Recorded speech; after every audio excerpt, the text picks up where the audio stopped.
Hi all welcome back to my channel home sweet home. இது வரைக்கும் என்னோட சேனலை சப்ஸ்கிரைப் பண்ணி சப்போர்ட் பண்ணுற எல்லாருக்குமே ரொம்பவே நன்றி. இன்னைக்கு நம்ம சேனலில் ஒரு vlog தான் பார்க்க போகிறோம். ஒரு 9 to 12 ரொட்டீன். ஹஸ்பண்டும் பையனும் கிளம்புனதுக்கப்புறமா என்னோட டே எப்படி போகுங்கிறது தான் இந்த வீடியோவில் ஷேர் பண்ணியிருக்கேன். வீடியோவை ஃபுல்லாக பாருங்கள். பார்த்துட்டு பிடிச்சிருந்ததுன்னா சப்ஸ்கிரைப் பண்ணி சப்போர்ட் பண்ணுங்கள். இப்போ வாங்க நம்ம வீடியோக்குள்ளே போகலாம். ஃபஸ்ட்டு வந்து நான் பெட்ரூமில் இருந்து தான் ஸ்டார்ட் பண்ணுவேன். ஃபஸ்ட் எல்லா ரூமையும் க்ளீன் பண்ணிவிட்டு கடைசி மொத்தமாக சேர்த்து கூட்டிட்டு மாப் பண்ணி விட்டுருவேன். பெட்ரூமை ஃபஸ்ட்டு அரேஞ்ச் பண்ணிட்டோம் அப்படின்னா வேலை முடிஞ்சிரும். இதுக்கப்புறம் நம்ம பெட்ரூம்குள்ளே வரப்போகிறது இல்லையா, அதனால் ஃபஸ்ட்டு அந்த வேலையை முடிச்சிருவேன். ஹஸ்பண்ட் போகிறப்போவே பெட்ஷீட்ஸ் எல்லாத்தையுமே ஃபோல்ட் பண்ணி வச்சுட்டு தான் போவாங்க. பட் பெட்டில் கொஞ்சம் தூசி எல்லாம் இருக்கும். அதெல்லாம் ஹஸ்பண்ட் வந்து தட்டி விட்டுருக்கலாம் மாட்டாங்க. அதெல்லாம் க்ளீன் பண்ணிவிட்டு எல்லாத்தையும் நீட்டாக எடுத்து போட்டுருவேன். பெட்ல இந்த மாதிரி ஒரு பெட்ஷீட் போட்டிருப்பேன். இது வந்து ஒரு ஓல்டு பெட்ஷீட் தான். இத நல்லா 4ஆ ஃபோல்ட் பண்ணி பெட்ல வந்து பையன் தூங்குற இடத்துல வந்து போட்டிருப்பேன். அவனுக்கு நைட் டைம்லலாம் டயப்பர்லாம் யூஸ் பண்ணுறதே இல்ல. சப்போஸ் ஈரம் பண்ணிட்டா பெட் வந்து நனையாம இருக்கிறதுக்காக தான். அப்படி ஈரம் பண்ணிட்டா கூட இத மட்டுமே எடுத்து வாஷ் பண்ண போட்டுறலாம். பெட்ல எதுவுமே ஆகாது. பெட்ட மட்டும் அரேஞ்ச் பண்ணி முடிச்சதுமே, இந்த கர்டன்ஸ் எல்லாம் கொஞ்சம் ஓப்பன் பண்ணி விட்டுருவேன். ரூம்ல இந்த ஒரு ஜன்னல் மட்டும் தான் இருக்கு. வெளிச்சமும் அவ்வளவா வீட்டுக்குள்ளேயே வராது. அட்லீஸ்ட் இந்த ஒரு வெளிச்சமாவது கொஞ்சம் உள்ள வரட்டுன்றதுனால தான், மேக்ஸிமம் டே டைம்ல கர்டன்ஸ் எல்லாம் ஓப்பன் பண்ணி தான் போட்டிருப்பேன். இப்போ பார்த்தீங்கன்னா, லைட் எல்லாம் ஆஃப் பண்ணிட்டேன். ரூம் டோரையுமே க்ளோஸ் பண்ணி உங்களுக்கு காமிச்சிருக்கேன். எப்படி இருட்டா இருக்குதுன்னு தெரியுதா? இதெல்லாம் முடிச்சதுக்கு அப்புறமா நேரா ஹால்ல வந்துருவேன். ஹால்ல பையன் கிளம்புற நேரத்துல எல்லா டாய்ஸையுமே எடுத்து விளையாடிட்டு அப்படியே சிதறி போட்டுட்டு தான் போயிருப்பான். இது எல்லாத்தையுமே எடுத்து அரேஞ்ச் பண்ணிட்டோம் அப்படின்னா, ஹால் கொஞ்சம் நீட் ஆயிரும். பையன் வீட்ல இருந்தான் அப்படின்னா, அவனே எடுத்து வச்சுருவான். இப்ப ஸ்கூல் போயிட்டான்றதுனால இன்னைக்கு நான் எடுத்து வச்சுட்டுருக்கேன். அவனுக்கு கார்னா அவ்ளோ பிடிக்கும். அது என்னன்னு தெரியல, இந்த ஆம்பள பசங்களுக்கெல்லாம் கார் மேல அப்படி ஒரு கிரேஸ் இருக்கு. இவன் எங்க போனாலும் ஃபர்ஸ்ட்டு வாங்குறது காரா தான் இருக்கும். கொஞ்சம் கார்ஸ் எல்லாம் எடுத்து அப்படியே டிவி யூனிட்க்கு கீழயே வச்சுட்டேன். அவன் தினமும் எடுத்து விளையாட ஈஸியா இருக்கும்னு. இதுல இருக்கதுல பாதி கார் உடைஞ்சே போயிடுச்சு. ஆனாலும் தூக்கி தூர போடக்கூடாது. நான் ஆல்ரெடி காட்டியிருந்தேன் பார்த்தீங்களா, அந்த ஆட்டோ. அதுல ஃப்ரண்ட் வீல் வந்து உடைஞ்சிருச்சு. ப்ளூ கலர் கார்ல பார்த்தீங்கன்னா, பேக் சைட் வீல காணோம். சரி தூக்கி போட்டுறலான்டான்னு குடுன்னா, அதுவும் தரமாட்டான். அத உடைக்கிறதும் அவன் தான், பத்திரமா வச்சுக்கிறதும் அவன் தான். அப்புறமா டிவில எனக்கு புடிச்ச மாதிரி ஏதாவது சாங்ஸ ப்ளே பண்ணி விட்டுட்டு, வேலையெல்லாம் பார்க்க ஸ்டார்ட் பண்ணிடுவேன். கிச்சன் ஒர்க் மட்டும் தான் பெண்டிங். அதையும் முடிச்சுட்டா வீட ஃபுல்லா கூட்டி மாப் பண்ணி விட்டுறலாம். கிச்சனுக்குள்ள போனா தான் அப்படியே தலையே சுத்துற மாரியா இருக்கும்.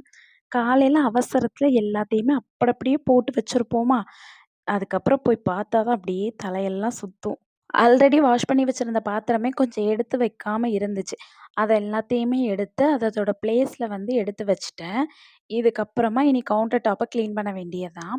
கவுண்டர் டாப்ல இருந்து வாஷ் பண்ண வேண்டியது எல்லாத்தையும் எடுத்து அப்படியே சிங்க்ல போட்டுட்டு கிளீன் பண்ணிக்க ஸ்டார்ட் பண்ணிடுவேன். மார்னிங் சமைச்சதையும் எடுத்து வேற பாத்திரத்துல மாத்திட்டு, அதையும் சேர்த்தே சிங்க்ல போட்டுருவேன். இதுக்கப்புறம் மேக்ஸிமம் அவ்வளவா பாத்திரம் வாஷ் பண்ண வேண்டியதே இருக்காது.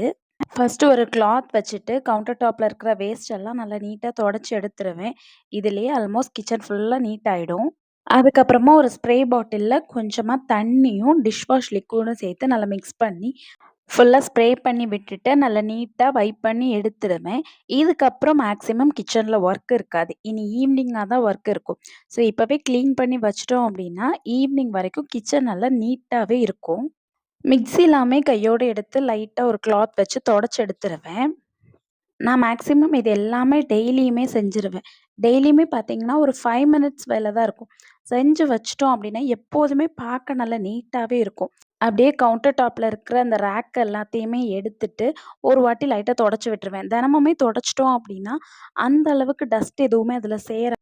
அதே மாதிரி ஸ்டவ் பக்கத்திலேயே இருக்கனால ஏதாவது தெறிக்கிறோம். கடுகு அந்த மாரி தெறிக்கிறது எல்லாமே நம்ம தினமுமே கிளீன் பண்ணிட்டோம் அப்டின்னா, டீப் கிளீன் பண்றப்போ ரொம்ப ஈஸியா இருக்கும். இப்போ ஒரு சைட் ஃபுல்லா கிளீன் பண்ணிட்டு, சமைச்ச பாத்திரத்தெல்லாம் எடுத்து இந்த பக்கம் மாத்தி வச்சுட்டேன்.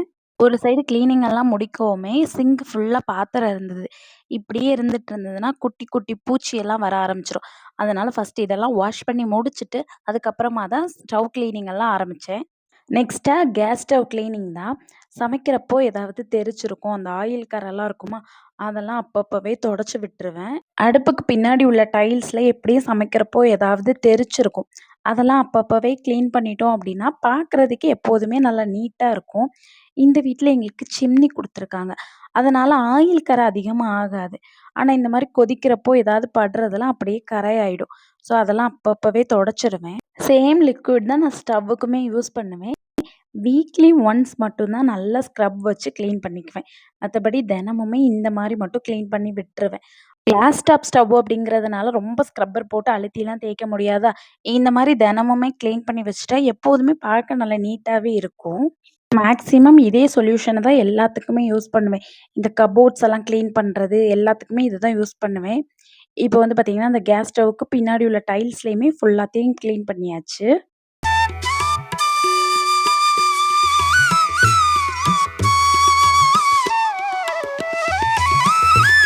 ஸ்டவ்வோட ரைட் சைட்ல இந்த மாரி ஒரு ஸ்டாண்ட் வச்சிருப்பேன்.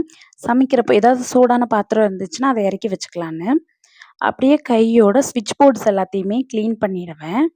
இது ரென்டல் ஹவுஸ் தான். ஆனா ஹவுஸ் ஓனர் வந்து இங்கேயுமே சிம்னிலாம் ஃபிக்ஸ் பண்ணி தான் குடுத்துருந்தாங்க. இது வந்து புது வீடு. நாங்க தான் ஃபர்ஸ்ட்டு வந்து ரென்ட்டுக்கு வந்திருக்கோம்.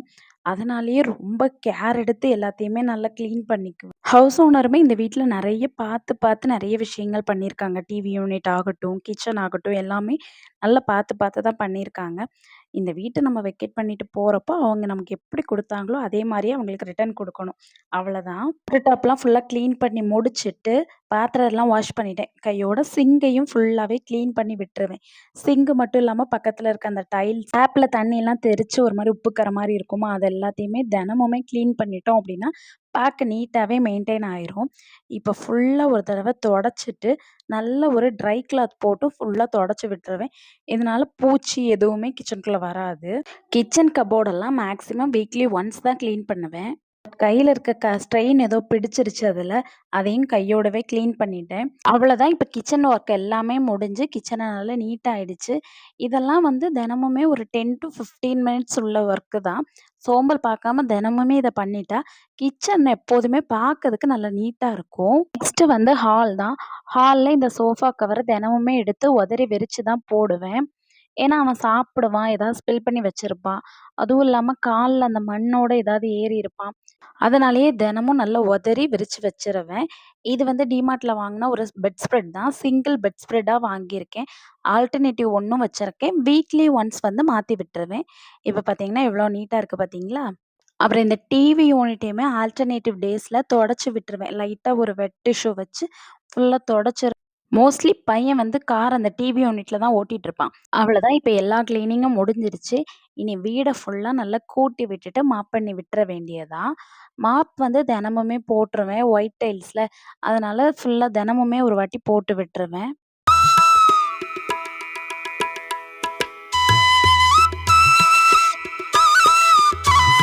கிளீனிங் ஒர்க் ஃபுல்லா முடிச்சுட்டு வீட்ல ஒரு தூப ஏத்தி வச்சுட்டோம் அப்டின்னா, வீடு ஃபுல்லா நல்ல ஒரு வைபா இருக்கும்.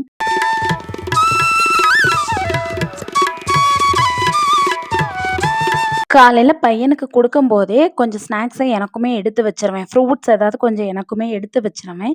எல்லா வேலையும் முடிஞ்சதுக்கு அப்புறமா உட்காந்து சாப்ட்டுருவேன். மேக்ஸிமம் ரொட்டீன் வந்து இதே மாதிரி தான் இருக்கும். ஒரு சில நாள் மட்டும் மிஷின் போட வேண்டியது இருக்கும். இல்லன்னா ஆல்ரெடி போட்டு எடுத்து வச்சிருந்தத ஃபோல்ட் பண்ண வேண்டியது இருக்கும். உங்களுக்கு இந்த வீடியோ பிடிச்சிருந்ததுன்னா மறக்காம சப்ஸ்கிரைப் பண்ணி சப்போர்ட் பண்ணுங்க. தேங்க்ஸ் ஃபார் வாட்சிங்.